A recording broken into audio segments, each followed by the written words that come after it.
Uh, Morning. Welcome to Authentically Nisi with Coffee or Tea. Oops, Authentically Nisi on YouTube and Authentically Me with our Coffee or Tea podcast. Thank you all for coming today.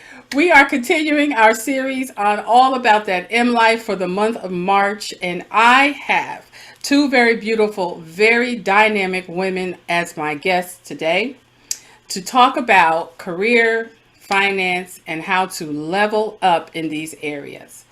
Please welcome Naomi Reed and Jasmine Herbert. Hi, ladies. Hello. Hi. Good afternoon. Naomi Reed is a change maker in her city, where she is the first African American to gain the position of city clerk. And over the last 16 years, Naomi is now the assistant city administrator and chief finance officer for the city of Fountain Inn, South Carolina. This year, Naomi and her finance team received GFOA's, which I'm sure she'll explain to me, Certificate of Achievement for Excellence in Financial Reporting.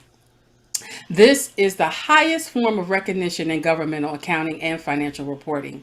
And its attainment, which is represented a great accomplishment by a government and its management. Naomi also has a story to tell of how she raised her children as a single mom to being married and having another child to where she is now in her life. Everyone, please meet Miss Naomi Reed. Hello. Jasmine Herbert. She is a mover and shaker of the upstate in Spartanburg, South Carolina. She is the CEO of the Employee Handbook and Career and Corporate Solutions. Her company is a recruitment firm located in Spartanburg, South Carolina. Founded in 2014, the Employee Handbook is focused on assisting clients unlocking their professional potential by providing them with the necessary tools and services and reassurance and quality of excellence in her company. Jasmine has built her career around human resources across various industries, including manufacturing, healthcare, and hospitality. She has held positions in her early career as an HR coordinator to later regional HR manager, where she managed all aspects of the human resources office across 4 states. This included full cycle recruitment, employee relations, benefits management, management training, new employee orientation, safety, and much more. She has taken her skills acquired over the last decade and launched her business to impart knowledge and confidence back into those seeking to level up their professional brand and their image across corporate platforms. She is the wife of how many years, Jasmine? Oh, did Jasmine leave us? How many years Yeah. are you Something, married? something. How many, Yes. how many years were you married? It's four in about 4 days. All right. Well, happy anniversary coming up. She Hello. is the proud wife of her husband, Cedric Herbert, of 4 years. Welcome, ladies. Wow. You Thank you. certainly have a repertoire that precedes you.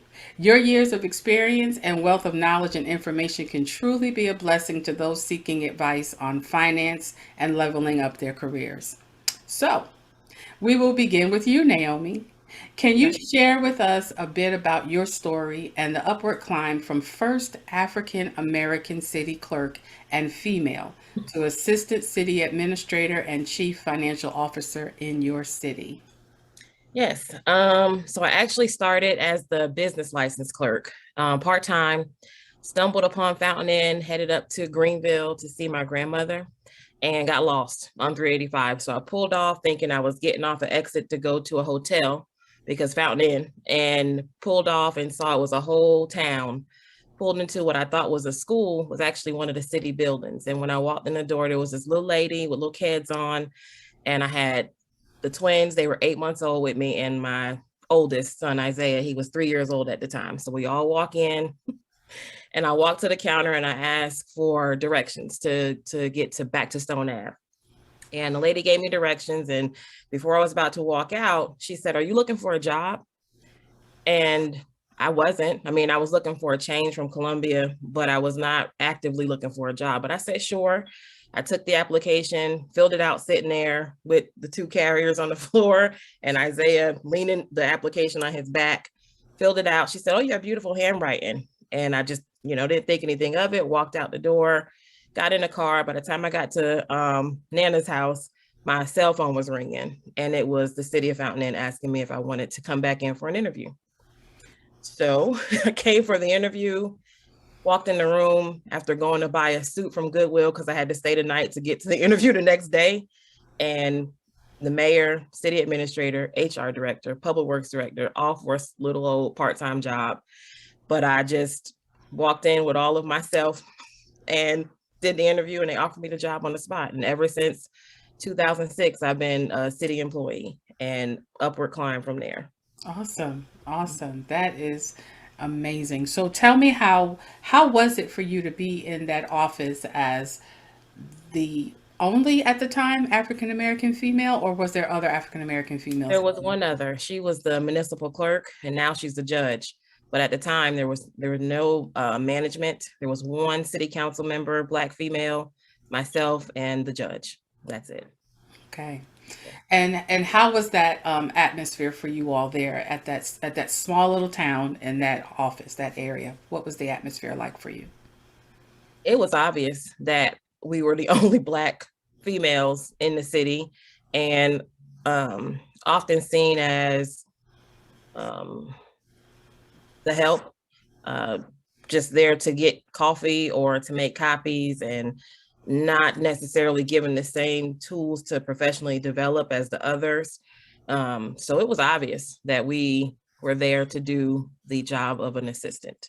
And that was, when I looked at this municipal clerk at the time, I just kept wondering, gosh, she's been here for 10 years and she's been the municipal clerk the whole time. And I remember having a conversation with her, asking her, what does she want to be? And she was like, well, I'm actually going to school, the training to be a judge. And I thought, she's been here 10 years, she's probably not going to do it. But when she became judge, she was the first Black woman in leadership.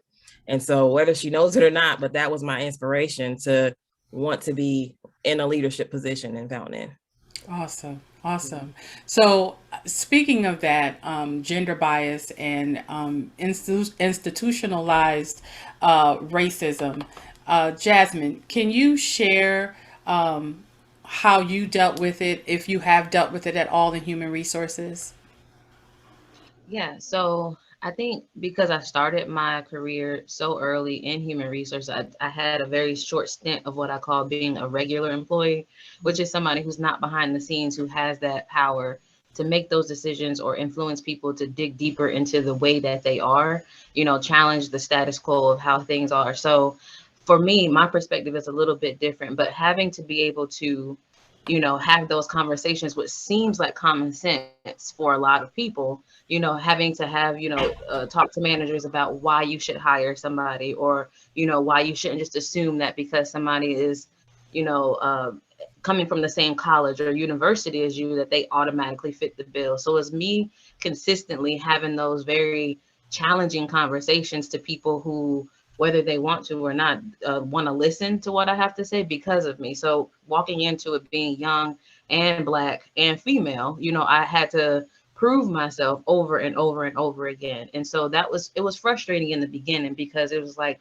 why can't you just listen to what I have to say? Why do I have to jump through hurdles and hoops to get you to hear what I'm saying? And why does that not resonate within you already? Mm-hmm. So having to push past what I felt, having to make sure that I'm always going to bat for candidates or employees, and not just, people of color or minorities, but just in general, fairness across the board, having to tell them why you can't hire your best friend or your cousin or your bosses, whoever, it's just having those conversations over and over. So that has been my experience for quite some time. And now I look forward to it, because I used to run from it a lot, but now it's just like, okay, when those happen, it's just like another opportunity for me to go behind the scenes and help somebody who otherwise may not have an opportunity. Awesome. So I'm going to ask this question. I'm going to throw it out there. In both of your positions, you have had to, I guess, face yourselves and overcome inner challenges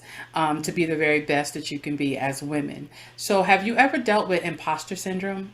And tell me your experiences with that, Naomi. Every day. Every day.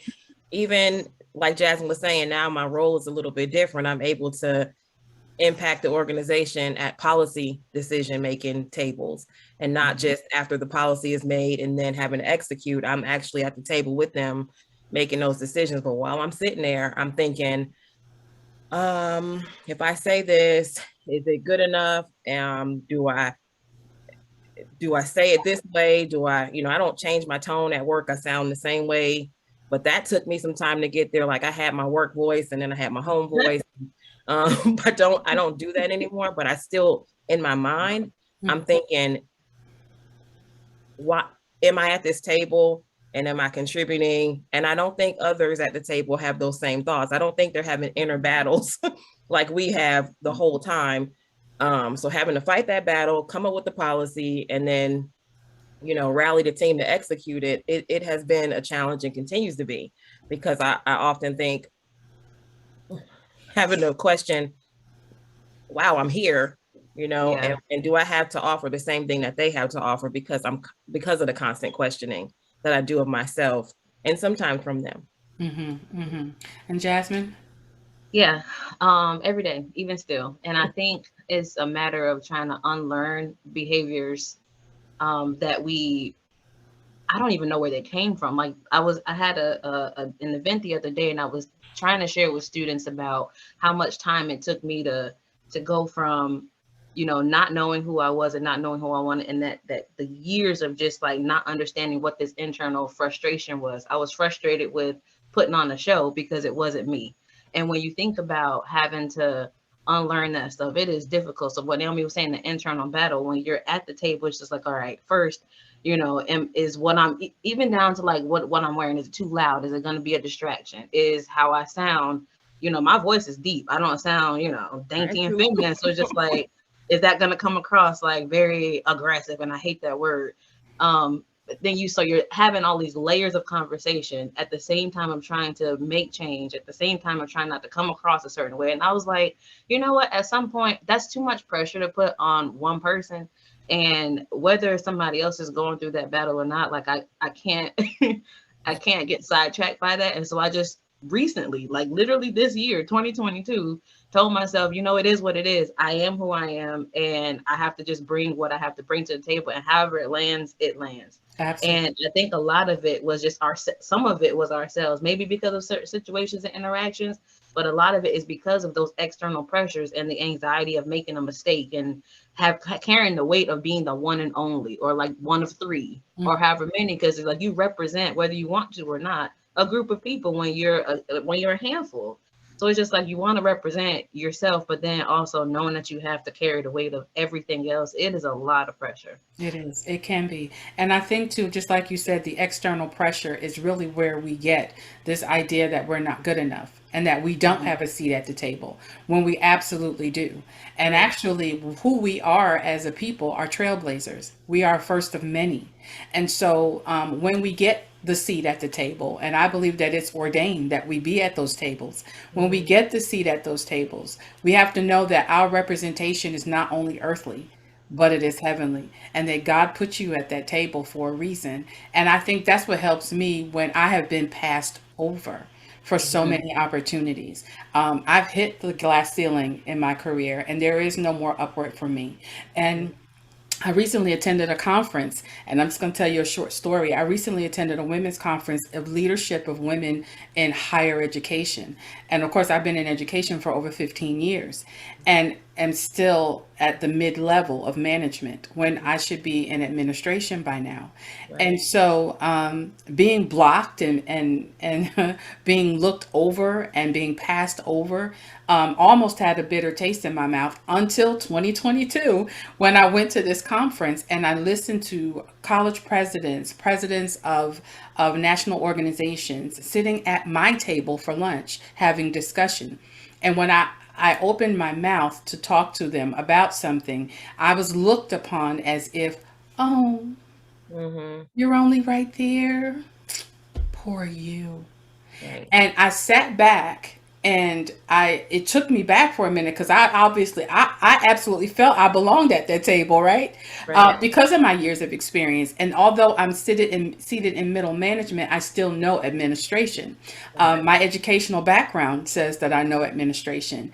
But when I sat back inside that internal battle, it stopped immediately. And it told me just this quickly, and I know it was God. He said, "You're seated at the wrong table." And I said, Hmm. okay. Yeah. And so the next day, the last day, when we had the presidential panel, I went back in there with the attitude that my table was not there. And so when I walked in, that's when I was being sought after. That's when they started seeking me out and wanting to have engagement and wanting to have conversation, wanting my information so that they can get in contact with me so that we can have further conversations. And at Right. that point, I'm saying to myself, do I even want a conversation? Right. Right? Right. And so have you ever felt that way? Have you ever been in that position where you know, okay, this is not my table? And how have you dealt with that if you've had that situation? Any one of you can start. Yeah, I would say for me, plenty of times because walking into a space when somebody has been in that arena for years, you know, and they have progressed through, and just my experience has been just always the youngest. I've always been the youngest where I've been. And when you're walking in, you're 20, however old years old, and people they're already talking about their 10 years worth of marriage or their 4 kids or however much, and then they look at you and it's like you have nothing in common.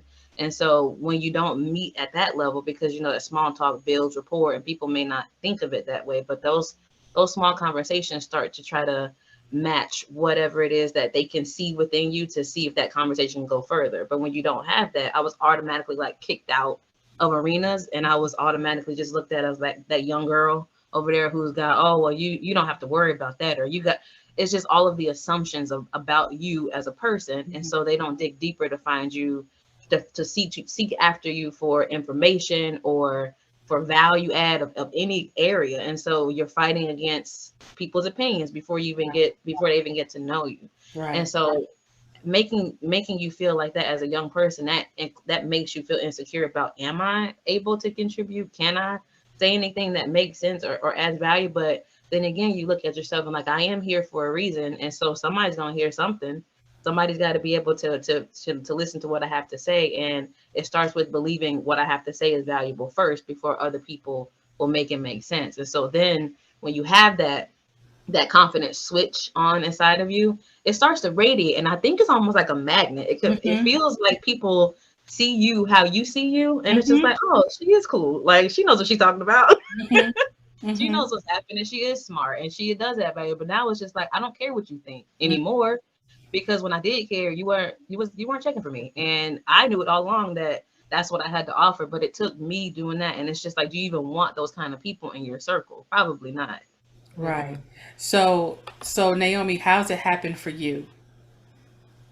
Similar to you, I went to a training and it was for economic developers because that's one area that I was, I know a lot about government, but that's one area where I was, seeking to learn more. So this year I was like, I'm gonna, sign up for this institute, and I go in the room and it sucked the life out of me when I walked in the room because it Mm-hmm. was like me, maybe three other Black ladies, and then a Hispanic woman. And we immediately like locked eyes with one another, probably feeling the same thing.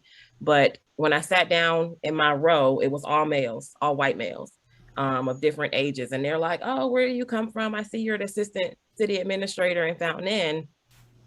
How long have you been there? And when I say 16 years, it's like, oh, in their minds, they're thinking they just made a position for you because you've been there so long, you're probably just elevating up and they're just making roles for you. And they say, well, how long have they had that role? Or did they just, or is that new to you or new to the city?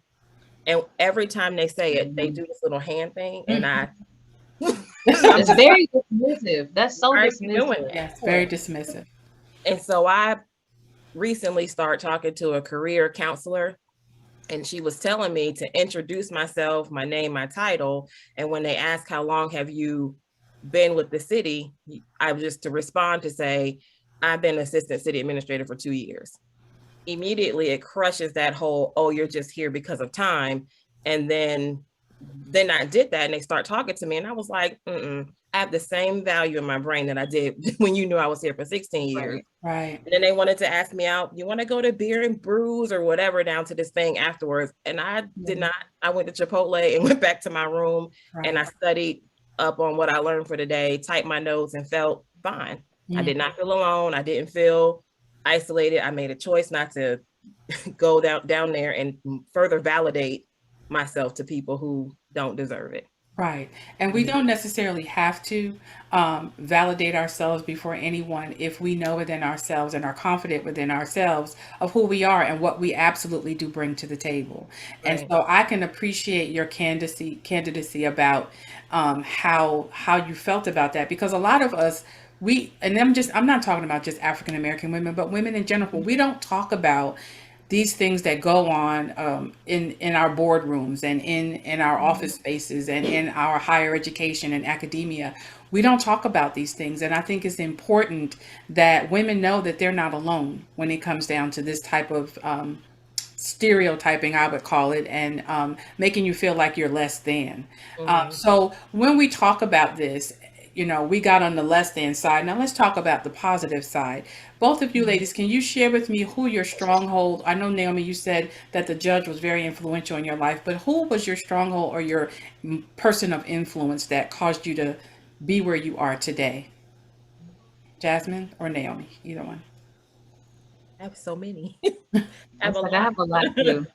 I look One, at my family okay. and I look at my mother, my grandmother, my great grandmother, you, my sister, um, even my daughter and my oldest daughter and my youngest. When I look at the women in our family, I'm inspired because I'm surrounded by entrepreneurs and I'm not one of them. Like I don't have that.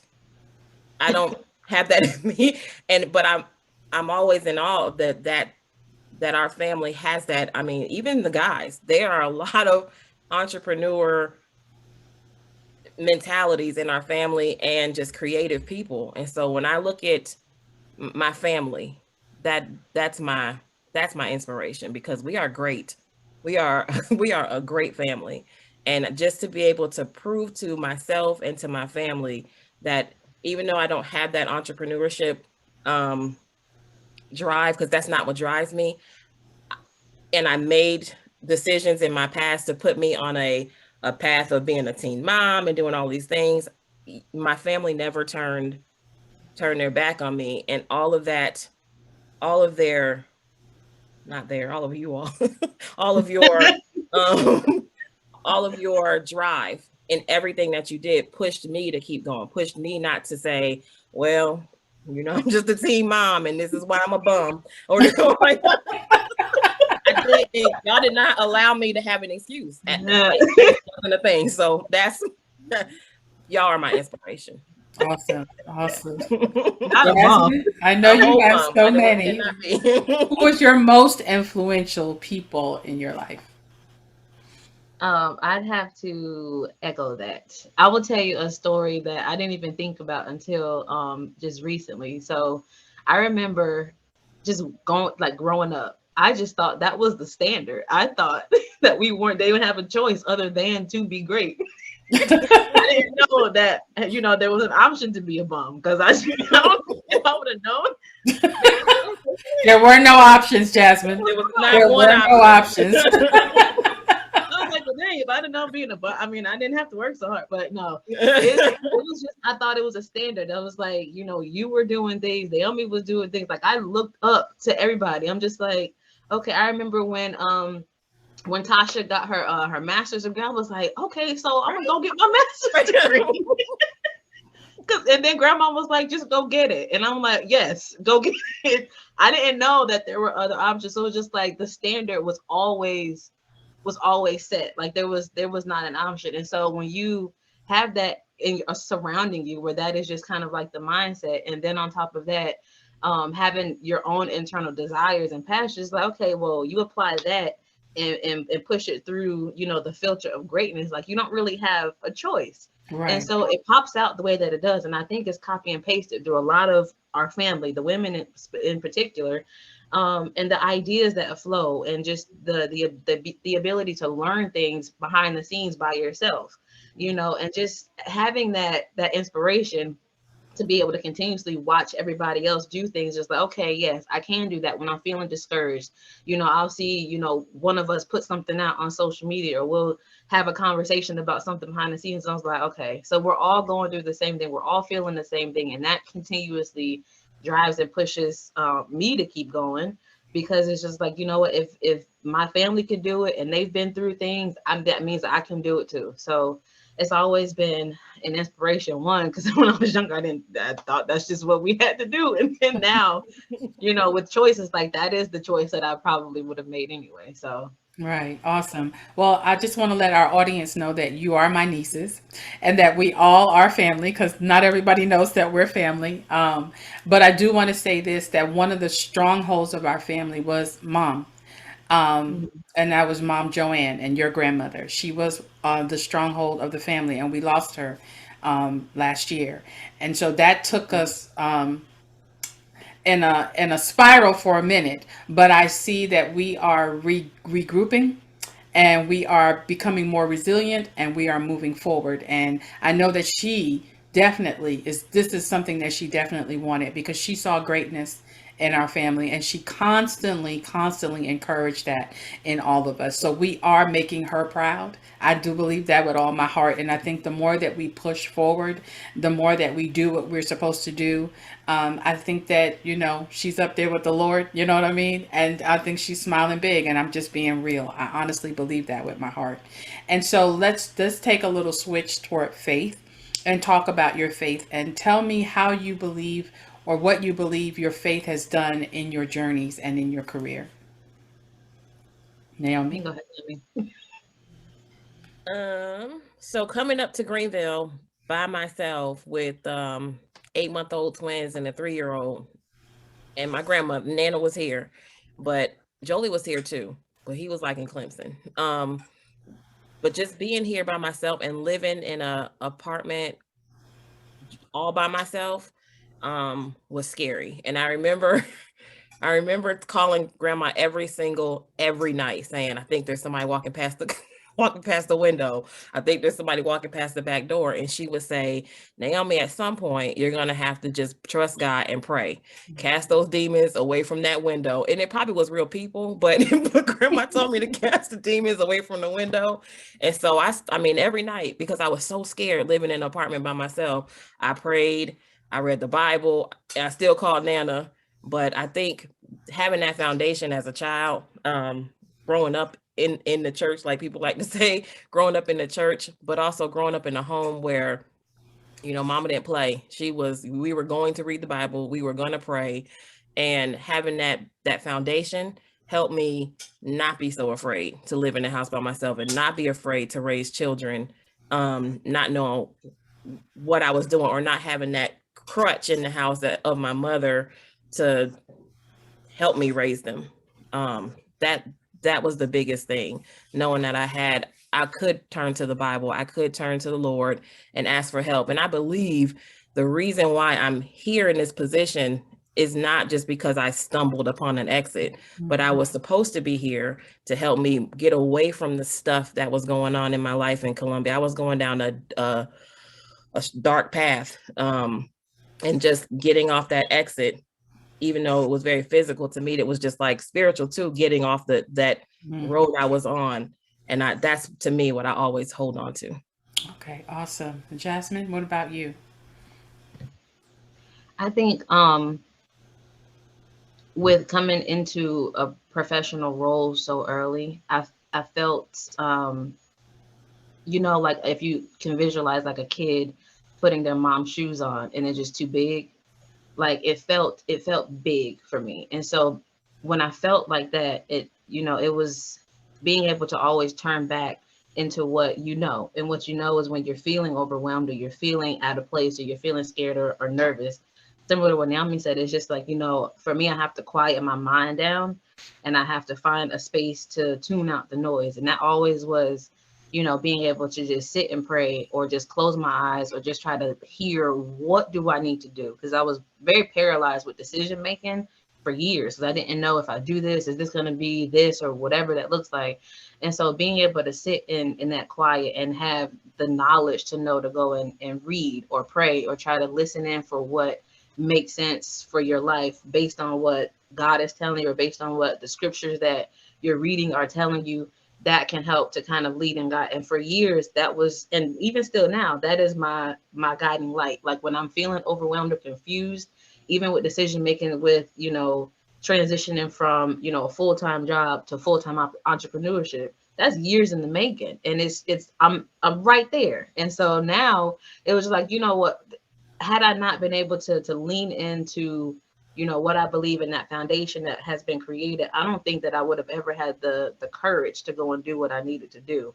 And each time I feel like for me, when I'm having a decision paralysis, when I'm quiet and I'm able to make those decisions, it always leads to what is next. And so sometimes I sit back and I'm like, that all of it's kind of like makes sense, where it's like, okay, if that didn't happen, then this didn't happen. You can kind of see the dots connecting when you're in alignment with what you're supposed to do.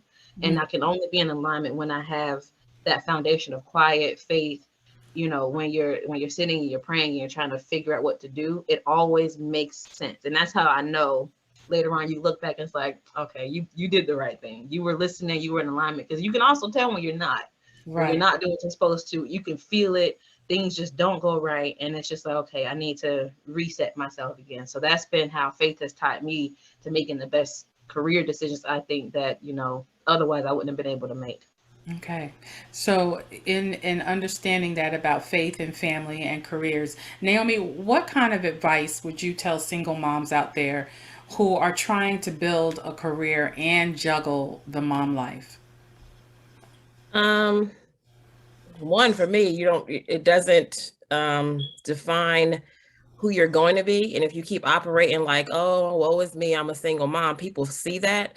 But once I decided that it was just a piece of my life, I think that, shed off of me. And some of that, it's not even, I think it was hidden behind strength, but it was overprotective of myself, of the children, because that's all I had. Once I was able to shed some of that, I think I opened myself up and other people were able to see, oh, she's more than a single mom. And I don't know if Reggie was to tell the same story or if he believes the same thing, but I don't think I came off as your typical single mom, where I was looking for a daddy for my kids. Right. And so when I met my husband, he knew it was, I wanted to marry him for him to be my husband, and not necessarily I need a daddy for my kids, even though he's a great daddy to the kids. And that we had a child together, Ryan, that's not how I went into our relationship. So we became friends first. Video games, watching, basketball, football, we had the same interests. And I wasn't just like, oh, can you watch my kids while I run down the street and do something? It wasn't that. Right. And so I think I would tell other women, when you say the M life, I was thinking of all the M's, but the first thing is, people like, I'm a mom first. That's cool. Okay. But you have to love yourself first. So it was like, learn to love me so that you could be the best mom that you can be. And then you could be the best wife and the best employee and the best boss and the best family member. You have to love to learn you first. Absolutely. And then being a mom and just saying, I'm a really good mom and my kids love me, but then you walk around and you're broken on the inside.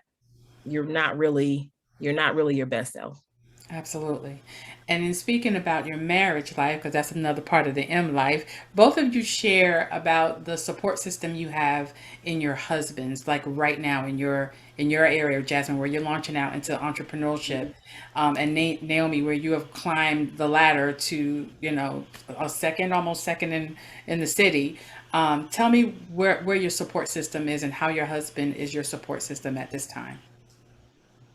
So Cedric, that's my husband's name. So we met in college. And so we had, just like Naomi, were friends first. And then that obviously progressed. So when you get into now going from a friend phase to a boyfriend and get all of that stuff, you learn each other throughout this process. And so I've always been the type to go and do the things, just go out and just try things. And each time, no matter what it was, he's always just been there. And we sit down, because I don't sometimes always thoroughly make decisions. I feel and then I do. And so he helps to kind of bring the stability to the decisions that I make. So he'll, make sure that I'm asking the right questions, make sure that I'm thinking about a 360 view of the decision that I'm making. And then, when I'm feeling scared or when I'm feeling overwhelmed, he's like, just go do it. Just like, what's the worst that can happen? I'm right here. We're fine. Just go do what makes you feel good. Because what he always stresses is not to have, a wife that's overwhelmed, stressed, and just concerned all the time, but one that is operating in joy and happiness, one that feels comfortable to make those decisions, to make those mistakes if they end up being mistakes, and not kind of like beat you over the head with it, like, oh, you shouldn't do this, you need to stay the course. It's like, no, in this house, we operate on one. If this is going to bring you joy, bring you happiness, and not put us in a terrible situation, go for it. Even if it doesn't look traditional, because who cares? That's your life and it's something that you want to do. We're married, but we're individuals too. And Right. so you have to be able to manage and maneuver through those spaces. And we're learning each other at the same time, but very supportive of the things that I'm doing, especially with the entrepreneurship, because that is something that I've always talked myself out of doing. Like I wanted to do it, but I had the crutch of a full-time job because I'm just like, okay, if this don't work out, I want to buy a sand. I didn't want to be the one to be like, taking money from the house or not being able to add value again. Again, that imposter syndrome can creep into every area of your life. But when you have somebody who has your back, it helps a lot for you to focus in on what you need. So it's very important. And I'm so grateful that is the attitude that flows and permeates throughout the Herbert household, because had it not been, I don't know if I would have been able to make those decisions positively the way that I wanted to. Awesome. That is an amazing, amazing, amazing. I have no words for what you just said. I'm so proud of y'all. Naomi, talk about your support system with Reggie Reg. I love Reggie. He is so great. I love Reggie. So I like to have fun, but Reggie likes to have fun, and that's my balance. Where my job is so serious all the time, and he is. When I come home, I could vent, and I mean I go in sometimes, and he's like, he balances me. There's an honesty there. Like if I'm wrong, Reggie's gonna tell me I was wrong, or maybe did you really say it like that? And then so he checks me. And now that he's able to, he moved his job up to Greenville, so him being able to get off work. When I tell you the house is handled, like I remember when my mom and dad were married, and he took the trash out, he did all the stuff for the house, and I just, at the time you're little, you take that stuff for granted. But when you're an adult and you come home, I don't have to touch the trash. I don't have to handle the dogs. I don't have to do any of that stuff. He is so consistent. He's consistent. And we've been together for a long time. And to me, that is the biggest thing that I had a fear of when, before we got married, before I even start deciding to date again, was somebody to be consistent. And Reggie is consistent. He is going to stick by his word. He said what he said. And I'm able to rely on him and know that I'm not going to fall. He's not going to let me fall. He's not going to let the house fall. He's not going to let stuff fall through. And so being at the level I am with all that stress, being able to come home and not have to worry, that's my dude. That's it right there. That is it. When you don't have to worry and you have such a strong support system, that is amazing. My gosh, that is great. So let's talk about money a little bit. So, Naomi, in the money market, you are probably dealing with millions of dollars in budgets for the city in which you work. Has any of those financial principles trickled into your personal financial portfolio? And what advice would you give our audience about building a profitable business and personal financial portfolio? It has. Before I moved into the accounting department on the finance side, I was spending money. I mean, anything I wanted, I was gonna go buy it. I was just gonna go get Help it. me. If all my bills was always paid, I'd pay my bills first. But after that, I did not mind being completely broke if I went out and bought what I wanted. I was not thinking about retirement. I was not thinking about nothing, just buying what I wanted. And when I start working and helping the city develop budgets, I was like, whoa, I need one of those. And then I wanted to buy a house and realized I didn't have a dime saved. That's when in 2013, that is when actually it started in 2012. That's when I realized, Naomi, get your life, start saving some money and apply what you're doing every day at work in your own household. And within a year, I was able to save enough for a down payment, repair my credit to the point I was able to buy a home with a very low interest rate, and then continue to teach those things to the children and bring it into my marriage. And we have a spreadsheet for our budget that we keep, and I share it with everybody because I feel like, people handle their money how they want to in their marriage, but we don't argue over money because it is in a pool. We pay bills first. We know what responsibilities we have, and then we have our own bucket of money. And that's, to me, it's so simple, but we know we have the same financial goals. And so bringing that from work to home was the best stuff that I can bring from work to home, was knowing how to handle money and understanding interest rates, and being a part of conversations that this would have never, made sense to me had I not been in the rooms helping the city build budgets. I would have just kept spending money, and I was spending some money. So, what advice would you give our listeners and those who are viewing on YouTube about building a personal portfolio? Set your goals first before you start putting anything down on paper. What do you want to? Because you can just save to be saving. And what are you saving for? It helps you stay consistent when you have a goal in mind. That's what I would recommend to them. Set your goals. When you attain those goals, reward yourself in between so you don't go off the deep end when you're like, oh, I have no money, I can't do anything for myself. Incrementally reward yourself when you meet that certain goal. And then look at the bigger picture, because I know when I'm able to retire and I'm eligible by the state, I want to retire, and I'm going to. And that was my ultimate goal, to be able to stop working for the state before I'm 50. So I'll be able to retire at 48. And so I have to continue to go in that direction, that being my ultimate goal. So really set your goals. Everything is going to be personal to that family, to that individual, but set your goals and invest. And keep it in there. Keep it. Even when you look at it and you might have had like $50,000 in your portfolio, and then something happens in the world where it goes down to 16,000, keep it in there and just keep contributing to that investment portfolio, because it's going to pay off in the long run. Okay. All right. That is awesome. Jasmine, let's talk about entrepreneurship with you. I know it had to be a huge shift in your thinking and even in your financial portfolio as well. After the COVID crisis hit our world, many people have reprioritized their lives and found that the career or jobs they were in were either lost or reinvented. So, do you have clients who have consulted you on how to reinvent themselves? And what advice would you give young people who desire to launch out into the deep place of entrepreneurship? Yeah, I did. I had quite a few people. I think the pandemic really made people sit down. Well, for one, we couldn't go anywhere. So you only had time with your family, or just if you were alone by yourself. And so a lot of that made people just, rethink all of that, because one, a lot of companies were laying, if you remember, people were getting laid off left and right. People were losing jobs. They were losing their homes. The unemployment situation was out of control. You were getting furloughed.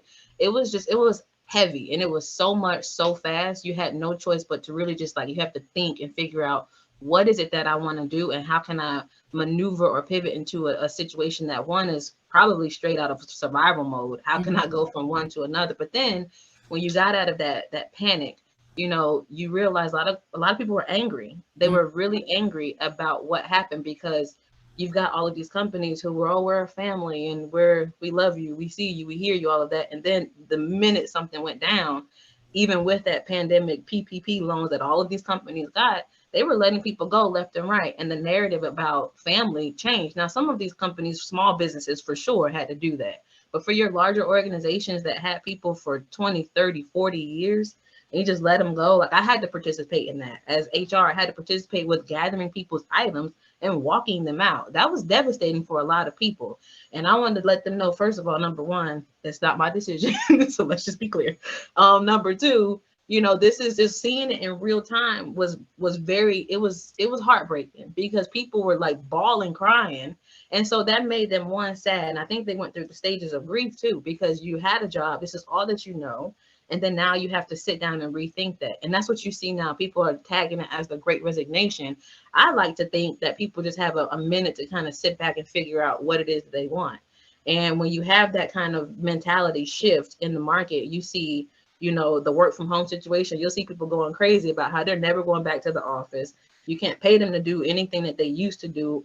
Why doesn't that stuff just doesn't make sense? And so that mindset shift comes in, but people don't really know how to pivot all the way. And so they'll come to me and ask those questions. How can I rebrand my skills or my experience into doing something else? And so a lot of my conversations, about a good half of them, more than half of them, are usually geared around how do I take what I know and move into either a different industry, a different career path, or how do I maybe even just transition what I know into entrepreneurship? And so I didn't think that that could be a sector of my business, but a lot of it had been business coaching for a lot of people to help them see how they can take that and market it. Because for me, I always put myself in the seat of a consumer, because that's me. I'm the opposite of Naomi. Like, I will blow a check in a minute and don't think nothing about it. And for me, so if I'm looking at through the eyes of just like, how can you take this and what would it make sense for other people? So I've been helping them along those conversations, but really it's just reframing yourself, taking those skills, because everything is transferable. You can literally go from one to the next and be able to position your resume, your interviewing skill set, and being able to share your story. A lot of it is storytelling. So how can you tell your story to make it make sense for the industry or the job ad that you see online, so that way you can successfully maneuver from one to the other. So I saw that a lot. And for people who are looking to go into entrepreneurship, I say one, you'll see people a lot saying, oh, just jump for it, just quit your job. Don't do that. Don't just go out here and quit your job. I know it's popular to do, just, you know, to do, but you have a life that you want to maintain. So one, I always encourage making an exit plan. Very similar to what Naomi was saying, you have to have a goal in mind. So what does that look like for you? You know, if you want to do entrepreneurship, just because it's a good idea to you doesn't make sense for what the masses want. A lot of times people go into entrepreneurship because it's something that they love, but entrepreneurship is serving people. And so you have to make sure that what you're doing is going to matter to the people that you want it to. So doing that market research, making sure that what you're trying to do is actually going to make a profit, if that's what your goal is, and then slowly start to make that exit plan out. The skills that you're learning from your job, especially me, I took a lot of what I learned in corporate and mimicked that in my own business because it did work. And so what can you do to make that make sense for your entrepreneurship goals? But a lot of it is making sure that you're just taking your time, doing your research, doing, educating yourself behind the scenes, aligning yourself with a lot of free resources, because as an entrepreneur, you don't have a lot of money at first. So there's a ton of free resources for business coaches. You've got your local like community centers. Here in South Carolina in the upstate, we have something called Piedmont Score. There's Community Works, and a lot of these are free workshops and webinars that help you make those business decisions really quickly.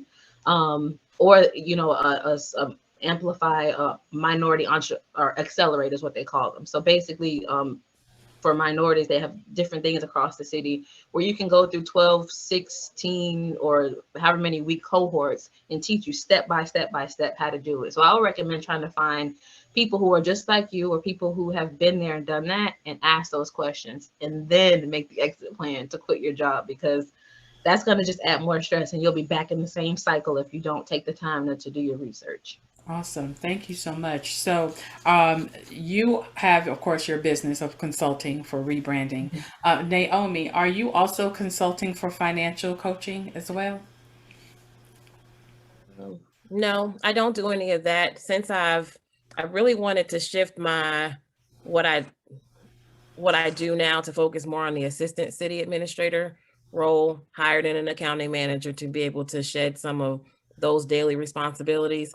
And so what I do now is I go into I go into a department, I figure out, what needs to be fixed, tweaked to make the organization or department run smoother. I go in, I create process maps, write procedures, create SOPs, and then deliver it to the team, train them on it, walk them through the first few scenarios, and then let them execute the plan. And so I do that now. I go into the departments and the fixer. So Okay. So that's you what I do that enjoy. with organizations. You're an organizational coach. Right. Awesome. Okay. So, guys, if you're listening in podcasts and on YouTube, you can contact Naomi and Jasmine. I will have their information for your organization or for rebranding or any kind of business coaching decisions. My last question, ladies, because I don't want to hold you up, I know you're super busy, is this for the both of you. In your years of building your career, your money, your corporation as Black women, give our listeners and your YouTube audience some basic principles that have helped you along the way to remain true to you as you climbed to make your own paths towards wealth and happiness. That's a good question. Mm, That's a really good question. I'll say listening to yourself. A lot of the decisions that we make, we always end up kind of going back to the first thing that popped into your mind. I think being a Black woman, like we were talking about earlier, you second guess and you triple guess and all of those layers and nuances of, am I doing the right thing? Am I where I need to be? I think once we dive a little bit deeper inside and really figure out first who you are, and and learn a little bit more about what you can bring to the table. I was sharing with a group of students not too long ago that being able to understand what I wanted and being able to align myself in those areas, nothing else really mattered. So having that confidence and having those inner conversations, that deep work that's necessary to be able to launch out here and face the world, I think is one of the greatest lessons that I've learned over these past few years, career, personally, family, whatever that looks like, because you put your values through that filter, and anything else that doesn't align with that, it's just kind of water off your back. You don't really care about it anymore, and it doesn't affect you or phase you. Those opinions they don't bother you as much, and you don't put that much pressure on yourself, and there's that level of scrutiny is completely almost eliminated. So just learning who you are and being confident in that and listening to you, for me, that's what I can share with people to kind of launch out and be successful. Yep, I'd say the same thing. But when listening to you is you feel like you're grasping at all straws, and and all you have left is um just you've capped out at what you can offer. Seek out a mentor. Get a mentor, because oftentimes you're going to be in an organization where it is just you, and you don't see light at the end of the tunnel, and you need someone to validate your thoughts or to bounce ideas off of or talk through. They 9 times out of 10, they've been through the situation before, and they can help you through some of those stumbling blocks that you will hit if you don't have someone guiding you. And then lastly, I remember Jasmine and I were talking a couple of weeks ago, and she was making the decision to leave the corporate world and go straight into full on the employee handbook. And she was like, I was in the shower and I heard this voice, and I'm pretty sure it was God. She was like, she said, I'm pretty sure it was him. And she was like, because if it wasn't him, I wouldn't have felt it, where I felt it. It would have been in my ears and not in my soul. And I think listening to that voice that is God. And so getting a mentor and listening to God, and surrounding yourself with family, and relying on that support, and being okay to be relying on that support, would be my best advice to give someone who's trying to climb the ladder. awesome. I do think as well that when you make these decisions to launch out into the deep in your career or an entrepreneurship, that listening to God, our inner voice, that the spirit of God on the inside of us, brings peace to the decision as well. And when you know that you have peace in your decision, your outward emotions may be a little, what my grandmother used to call, shaky, but your inside is full of peace. And knowing that you do have that support system, and that has your back, knowing that you didn't just launch out there and just leave your job, and you have those components in place, that you will be a success in any area, whether it be your career, higher education, or entrepreneurship. And so, do you guys have any last words you want to share with our audience before we say goodbye? Jasmine, Naomi? I don't. I No, just I want to really thank you. appreciate this I'm sorry, go ahead. No, I was just going to say I want to thank you for having this platform available, because these kind of conversations is going to help somebody. Lots of people. I hope it gets shared a million times. Thank you so much, Jasmine. Same. No, thank you for inviting us and having this conversation. I think anytime people can hear the story of people who look like them or sound like them or even had similar, situations, it will help to validate what they do feel, because a lot of times we don't have that outside. And it's nice to hear that somebody can acknowledge them or see them, for what they're going through in that season that they're in, and see that there is, light at the end of that tunnel. If they're feeling like, they're in the trenches right now, that there is, if you follow your heart and follow, God, your mentors, and everything that just makes you feel whole and good on the inside, that there is positivity and value in that. So thank you again for this. This was a good conversation. Thank you too. I so enjoyed the both of you. You are awesome, dynamic women who have the sky as the limit for you. I speak peace and blessings over your life and nothing but joy and happiness. And so, thank you so much for being with me. If you want to know anything more about organizational finance coaching, I will have Naomi's information in the boxes below, and Jasmine's information for the employee handbook. Her launched out business. She's a full time entrepreneur, so she will have her information as well available to you. My information as well is Authentically Nisi 21 on IG.